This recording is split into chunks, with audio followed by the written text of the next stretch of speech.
This is Dan Dix here reporting for Press for Truth, and we are now just 3 days away from the annual 420 rally. This is a global celebration that takes place all over the world, and Vancouver is always been one of the biggest ones. Now, if you're not familiar with 420, this is in regards to the cannabis culture. On the 4th month, on the 20th day, at the 4th hour, on the 20th minute, people all over the world joined together in solidarity by consuming cannabis as a protest for all the prohibition and the various regulations that still surround this cannabis plant. Now, this year is not only the 25th anniversary, it's also the first rally post-legalization. It's also Easter long weekend. But on top of all that, as you can tell from the title of this video, Cypress Hill, the epically massive band, is going to be headlining, and this has the city of Vancouver very upset, and they're trying to completely shut this thing down, but it's not looking like that's going to happen. Organizers are saying they're going to continue, and I am here with my lovely fiancé, Molly, to talk a little bit about the ins and outs of this, because, Molly, you've been involved in this business pre-legalization, post-legalization. You can speak a great deal of this, so I want to get your views on the changes of the laws. But before we get into that, let me get your thoughts on this. This just out, Vancouver Park Board votes to ask 420 organizers to cancel Cypress Hill. Vancouver Board Monday night voted to ask 420 organizers to cancel Cypress Hill's planned performance at this weekend's event. The commissioner brought forward the emergency motion, after it was announced last week that Cypress Hill will headline this year's event. He says, it's just my way of saying I think this has gotten out of hand. 420 has just gotten too large, and it's the responsibility of the park board to step up and say, look, we don't want to facilitate this. He goes on to say, we don't want to help them set up, and we want to make sure it's safe. So first of all, what are your thoughts on the municipality in Vancouver trying to shut this thing down, and what do you think the likelihood is that it's going to be shut down and Cypress Hill is not going to be playing at 420? I don't know. The whole thing's very confusing. I think Cypress Hill's still going to come. I don't think that's going to be a problem. But it's very concerning and just confusing to me why the park board would want to shut this down. This is a huge event. It's going to bring tons of tourism to Vancouver. That's like saying we don't want a big event that's going to draw in a lot of people and have a lot of fun. Yes. And I mean, last year, everything went pretty smooth. Like, as far as I know, correct me if I'm wrong, but the organizers took care of things there, right? Absolutely. Every year they pay to have the grass aerated or whatever, and they pick up all the garbage, and yeah. They cleaned up the park. They paid for the police. So really, what is the city's problem? Is it? I mean, the sheer numbers that Cypress Hill is gonna bring is big, but as you said, this could be a generating revenue thing for the city. So, but one thing people are missing that's really important to get to is that this isn't just a celebration because it's post-legalization. It's still a protest, right?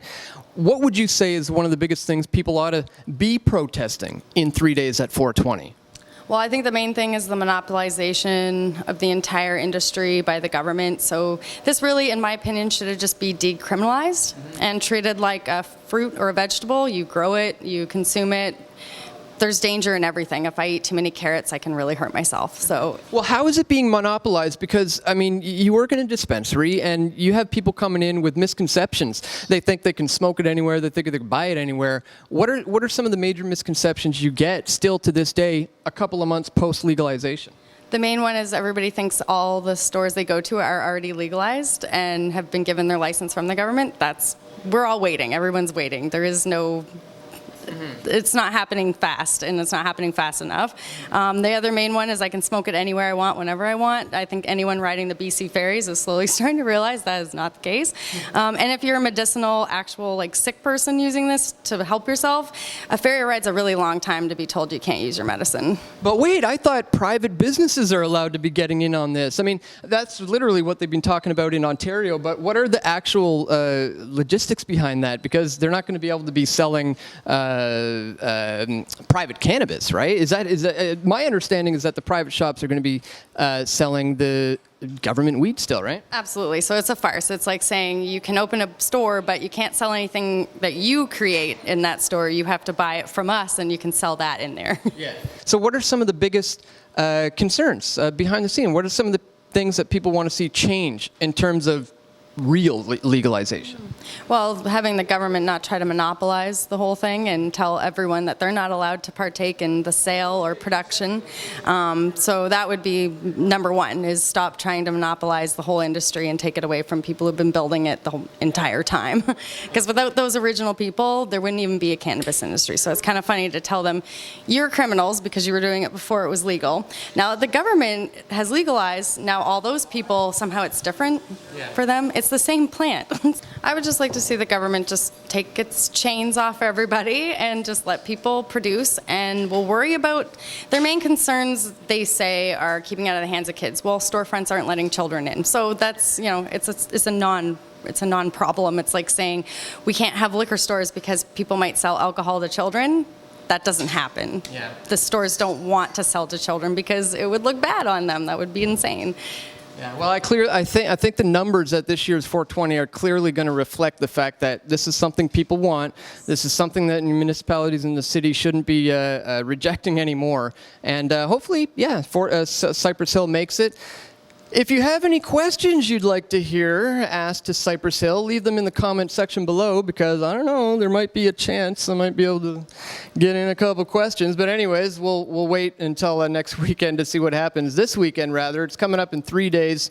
That's all. Thank you for updating us on the post-legalization monopolization of the cannabis in Canada. And that's all, guys. Stay tuned. We're going to be live at 420 in 3 days on this YouTube channel. Stay tuned for that. This is Dan and Molly.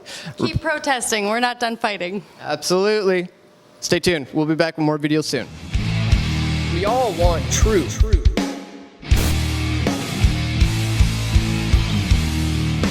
The truth will set you free.